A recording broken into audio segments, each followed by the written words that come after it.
You know that specific moment at the checkout, the item in the basket, the total on the screen, and then, just below the price, an option that was not always there. Pay in 4 installments of $37. No interest, no fees. And the calculation that happens is not the calculation the designers of that option were hoping you would make. Not, can I afford $37? But, can I afford $148? Which is the same question asked the way it should be asked about the thing that is actually being purchased.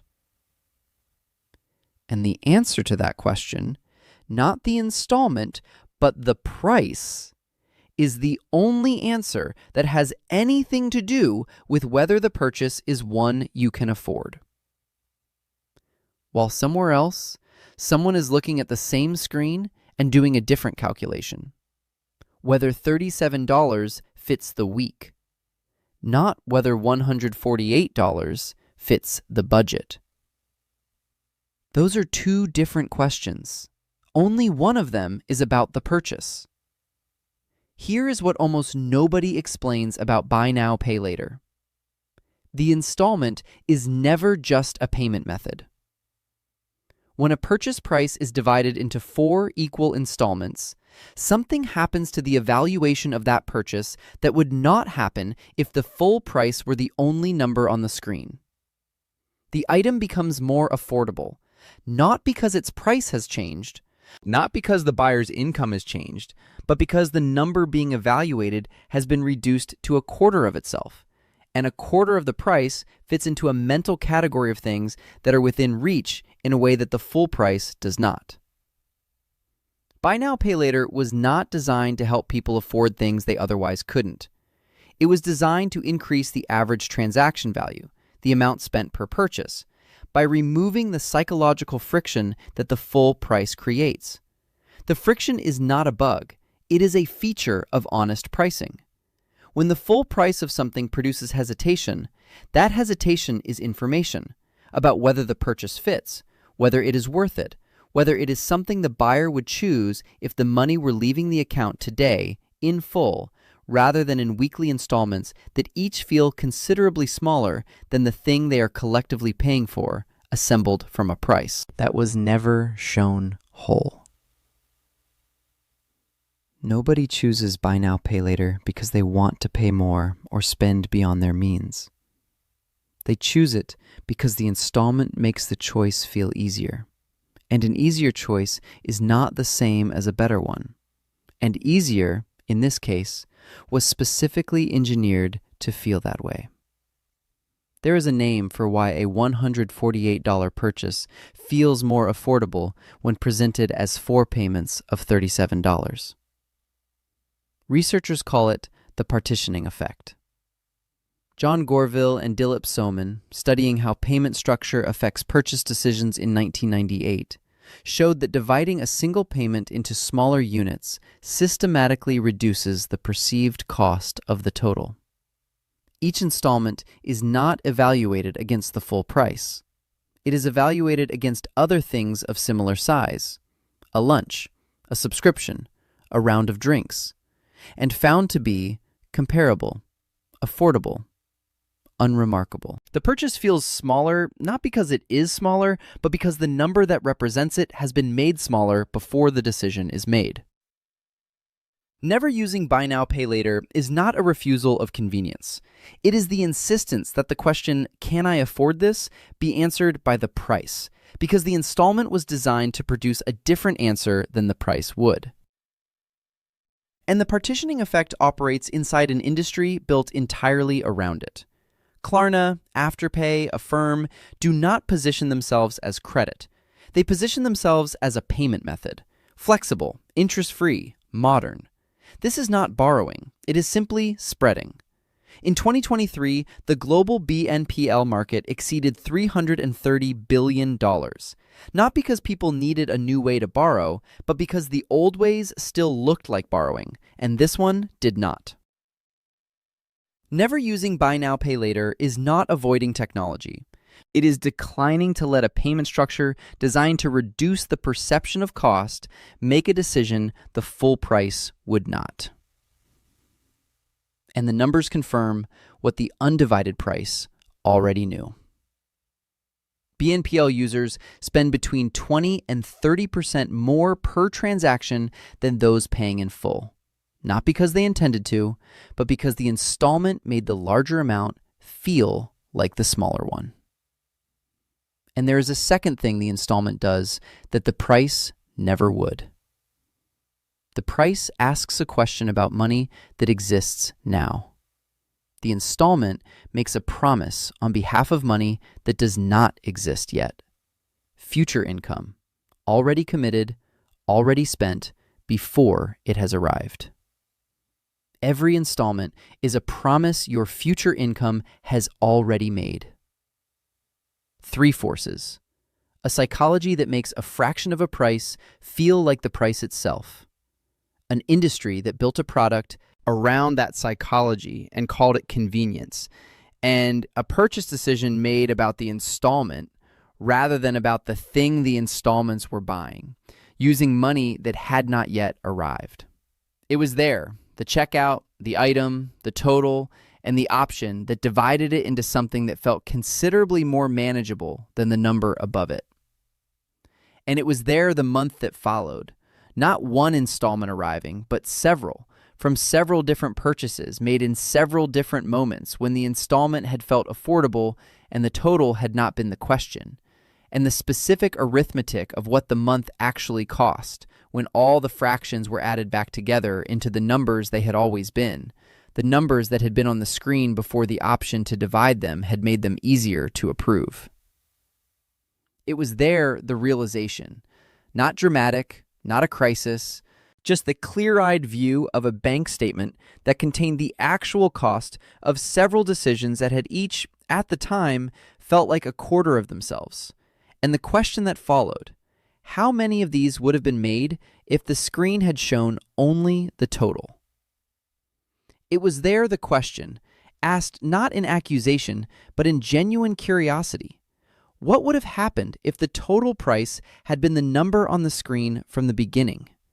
Which of these purchases would have still been made? And the answer, honest, specific, slightly uncomfortable, was not all of them. It was there the adjustment, not dramatic, not a rule, just the habit of looking at the full price as the only number that had anything to do with the decision, and finding that the decision, made that way, was a considerably different one from the decision the installment had been designed to make easier. These are not people who don't make purchases. Most of them buy things regularly, online, in stores, sometimes large things, sometimes things that require saving toward rather than splitting into payments. What they do not do is allow the payment structure to change the evaluation of the purchase, to let 4 payments of $37 become the answer to a question that should have been asked about $148, to let the checkout's preferred framing replace the buyer's actual and necessary question about whether the whole price is genuinely a price worth paying. They are the person who, when the buy now, pay later option appears, performs a different calculation than the screen was designed to prompt. Can I pay this in full? If not, I can't afford it. That is not someone without access to credit or without financial flexibility. That is someone who understands that the installment is a product designed to answer a question differently than the price would, and that any financial product designed to make a cost seem smaller than it is a product whose design serves the seller, not the buyer. They do not feel the pull of the convenient installment at the checkout. That pull was examined, found to be the mechanism by which the purchase becomes larger than it would have been if the price had remained the only number, and declined, without drama, in favor of the number that was always the real one. Now, finally, the objection. Sometimes buy now, pay later is genuinely useful for a planned purchase you were going to make anyway. Spreading the payment is just convenient. It's not always about buying more than you can afford. This is not about every installment plan in every context. There are situations where dividing a planned purchase into payments is genuinely convenient and changes nothing about the decision. Nothing here argues against every use of installment payment in every situation for every person. This is about the installment that makes the purchase feel possible by making the cost invisible. The one where the question, "Can I afford this?" was answered by the installment, not by the price. And the "I was going to buy it anyway" argument carries considerably less weight than it assumes in most cases. The research is not about whether people intend to overspend. It is about what they actually do when the price is presented as a fraction of itself. And what they actually do, consistently, across studies, is spend more than they would have if the full price had been the number they were evaluating. The people who never use buy now, pay later are not avoiding genuine convenience. They are simply insisting that the price be the actual price. Here is what most people get backwards. The person who uses buy now, pay later, who approves the installment at checkout, who spreads the cost across weeks because each week's fraction fits more easily than the whole, is not being financially savvy. They are making a purchase decision using a number that was designed to produce a different outcome than the real number would. The item costs what it costs. The installment does not change that in any way that matters. It changes only the moment at which the full cost becomes visible, which is after the decision has been made, when it is too late to make it differently. The person who never uses buy now, pay later is not being rigid or unnecessarily cautious. They are insisting on seeing the actual cost before the actual decision, which is the only sequence in which the decision can be made correctly. Most people use buy now, pay later because the installment feels affordable. These people know that affordable installments and an affordable purchase are not the same thing. There is a moment people who never use buy now, pay later all describe in almost the same way. It is not a refusal at a specific checkout. It is not a particular item they decided against.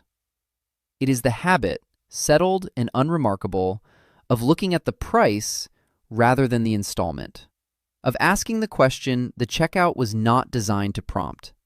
Not, "Can I manage $37 a week?" but, "Do I want to spend $148 on this?" And sometimes the answer is yes. And the purchase is made in full because the price was the question and the price was the answer. And sometimes the answer is different when the question is asked that way. Not discipline, just the clear-eyed view of the actual number, the one the installment was specifically designed to keep out of the decision until after it was made. The installment was never the point. What never letting the payment be divided said about how clearly the cost was seen was.